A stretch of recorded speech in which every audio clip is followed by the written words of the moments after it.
You clicked this because you're tired of asking why life is so unfair with you, why you did everything right and still came up short, why people with less integrity than you keep moving faster. Here's the problem with that question. It's never once gotten a single man unstuck. Not you, not anyone. The Stoics faced the exact same unfairness you're facing right now and asked a completely different question instead, one that actually changes what happens next, instead of just replaying what already happened. Stick around, because Rule 7 is the one most men need most, and skip past first. The Stoics believed life was never promised to be fair, but they also believed you could become stronger than whatever life placed in your path. 7 rules today, built for exactly this, for the men currently standing in something that feels unjust and don't know what to do with the feeling besides carry it around all day. Let's get into them. Rule 1. Stop expecting fairness from life. Here's the scenario, and you've probably lived some version of it. Call him Curtis, 41, has spent 6 years at the same mid-size firm, consistently the guy who stays late to fix what other people broke, consistently the guy whose name comes up when something actually needs to get done right. Curtis watched a colleague with half his tenure and considerably less to show for it get the promotion instead. A colleague who was, by every honest account, simply better at the internal politics than at the actual job. Curtis did everything the traditional advice tells a man to do. He still didn't get the outcome the traditional advice implies he was owed. The Stoic principle here is blunt, almost uncomfortably so the first time you really hear it stated plainly. Life doesn't owe anyone fairness. Not you, not Curtis, not the guy who got the promotion instead of him. Not a single person in the entire historical record the Stoics were drawing from when they built this philosophy in the first place. Marcus Aurelius wrote himself something that cuts straight to the actual mechanism underneath all of this. Choose not to be harmed, and you won't feel harmed. Don't feel harmed, and you haven't been. Read that slowly, because it's easy to misread as denial on a first pass. It isn't. He's not saying the unfair thing didn't happen.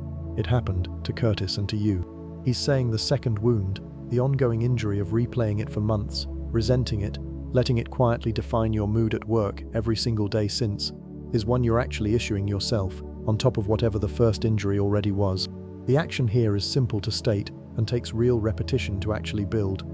The next time something unfair happens at work, separate it into 2 columns in your head, right there in the moment if you can manage it. What actually happened, outside your control, already finished, nothing left to do about it, and what you do next, entirely inside your control, starting right now.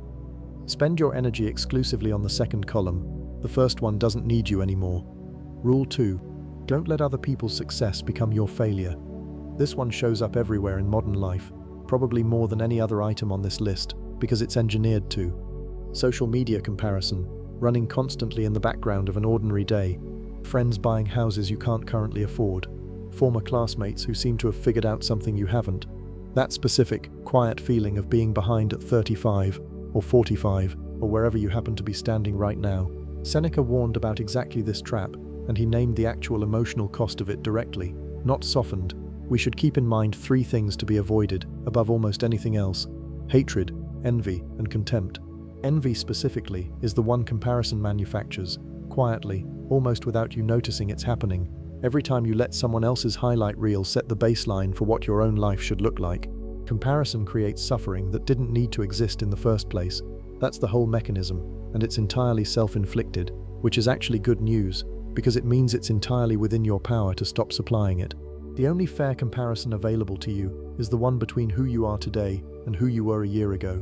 Measure against that instead, starting tonight, and watch how much of the behind feeling simply has nowhere left to attach itself.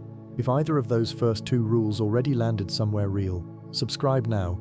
5 more of these are coming, and the ones ahead get more specific about exactly where your piece has been leaking out. Rule 3. Accept what you cannot change immediately. Layoffs, inflation eating into a paycheck that used to stretch further, a medical diagnosis that changes the shape of the next several months, economic uncertainty nobody voted for, family problems that predate you and won't resolve on your timeline, political frustration that goes nowhere, no matter how loudly you argue about it online. Epictetus opened his entire teaching with the one distinction that makes all 7 of these rules possible in the first place, the foundation everything else on this list quietly rests on. Some things are within our control, and some things are not. Our opinions, our choices, our own actions, ours, completely, without exception. Our body, our property, our reputation, the actions of other people, not ours, no matter how much we'd like them to be. no matter how badly we wish we could reach into someone else's decision and change it. Energy spent fighting a reality that's already settled is energy spent for nothing. It doesn't move the reality an inch, it just exhausts the man doing the fighting, while the reality sits there completely unmoved by his exhaustion. Energy spent adapting to that same reality actually changes what happens next, every time, without exception, starting from wherever you currently stand. Tonight, write down the one thing currently costing you the most emotional energy. Not the biggest problem necessarily, the one that's actually draining you the most day to day.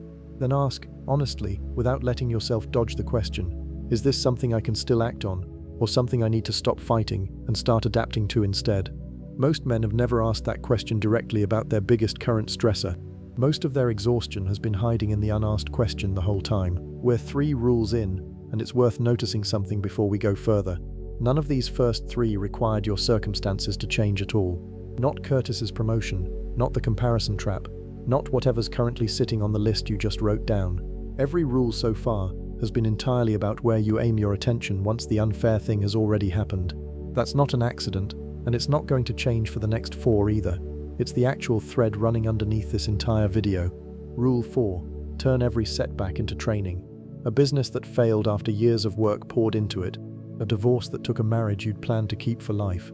A string of job rejections that started to feel personal after the 5th or 6th one. Getting fired outright. Starting a new career after 40, from something closer to 0 than you'd like to admit out loud. Marcus Aurelius left behind the line you specifically wanted anchoring this rule, and it's earned its reputation for a reason. It's one of the most quoted lines in the entire philosophy, precisely because it holds up under real pressure, and not just as decoration. The impediment to action advances action. What stands in the way becomes the way. The obstacle isn't a detour from the path. In the Stoic reading, the obstacle is the path, disguised as an interruption. The Stoics didn't treat hardship as something to merely survive and move past as quickly as possible. They treated it as practice, deliberate, repeated practice, the same way a man treats resistance in a gym. Every obstacle becomes an opportunity to build character specifically because it demands something a comfortable week never would. This week, take the setback currently sitting heaviest on you and write one sentence answering a single question. What is this specifically training in me that an easier version of this month never would have? Rule 5. Never hand your piece to someone else.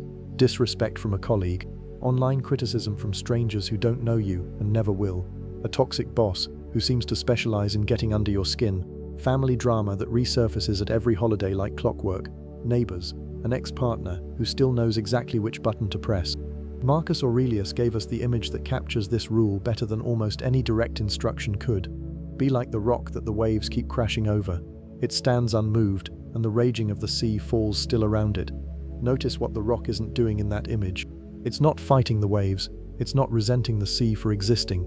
It's simply not moved by something that was never actually strong enough to move it in the first place, once it decided not to be moved. Your emotional state was never supposed to be a possession other people get to reach into and rearrange whenever they feel like it.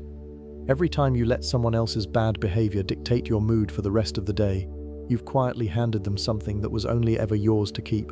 The practice here is noticing the exact moment you feel your peace starting to transfer, the tightening in the chest right as someone says the thing designed to provoke you, and consciously deciding, in that specific second, that it stays with you instead. Rule 6. Keep doing what's right, even when nobody notices. Feeling invisible at work, despite consistent effort. Parents who've sacrificed everything for their kids, and rarely hear it acknowledged out loud. Caregivers managing an exhausting, unglamorous responsibility day after day. Teachers, healthcare workers, anyone who spent years doing genuinely difficult, valuable work that mostly goes unseen by the people who benefit from it. The Stoics were unusually consistent on this point across all of them. Virtue was never meant to be measured by applause, and it never scaled with how many people happened to be watching when it was practiced. Character is specifically what remains when nobody's watching at all. Not a performance for an audience, but the actual, private standard a man holds himself to, regardless of whether anyone ever finds out he held it. This is a hard rule to practice precisely because it offers no immediate reward. That's not a flaw in the rule, that's the entire test built into it. The action here is simple and almost anticlimactic. Keep doing the unnoticed work exactly as well tomorrow as you did it today, without waiting for the recognition to arrive before you decide it was worth doing. If the recognition never comes, the character you built while waiting for it doesn't disappear. It's the one thing on this entire list nobody can take back from you after the fact. Rule 7, and this is the one to remember when everything else on this list feels too hard to apply right now. This moment will pass. Debt that feels permanent right now. Loneliness that's been sitting heavier than usual lately. Anxiety that won't quite let go. Unemployment stretching longer than you expected it to. Aging parents needing more from you than you have hours in the day to give. Health scares that put everything else on pause. A midlife stretch that feels like it's questioning every decision you've made up to this point. Marcus Aurelius wrote something that reframes all of it at once, and it's worth carrying with you specifically for days like the ones just described, the ones that feel heavier than a normal Tuesday has any right to feel. Whatever happens to you has been waiting to happen since the beginning of time. Nothing currently crushing you is actually new to the human experience. Men have been carrying versions of exactly this weight, this specific debt, this specific loneliness, this specific fear about an aging parent, for as long as there have been men standing where you're currently standing. And every single one of those versions eventually changed, resolved, or simply became a different chapter instead of remaining the whole book. Everything changes. Pain, specifically, is temporary, even when it genuinely doesn't feel that way from inside it at 2 a.m. Character is what remains on the other side of it. The part of you that was actually doing the carrying the entire time, quietly, without much credit, and the part that's still standing once the specific weight of this particular season finally shifts, the way every previous season you've already survived eventually has, whether you believed it would at the time or not. Life may never become fair. The Stoics never promised that it would, and neither will I. That would be a lie built for views, not a truth built to hold up under real pressure. But they did promise something greater than fairness, something that doesn't depend on the world ever correcting itself on your behalf, that you could become the kind of man no injustice could actually destroy, regardless of how many more unfair things still show up on the road ahead of you. So here's the only question worth carrying out of this video. Which of these 7 rules do you need most right now? Not which one sounded the best while you were listening, the one you actually need. Put the number in the comments. I read every one, and I'd genuinely like to know which of these 7 is doing the most work in your life this week. Thank you for being here. Stop asking why. Start asking what's still yours to do about it.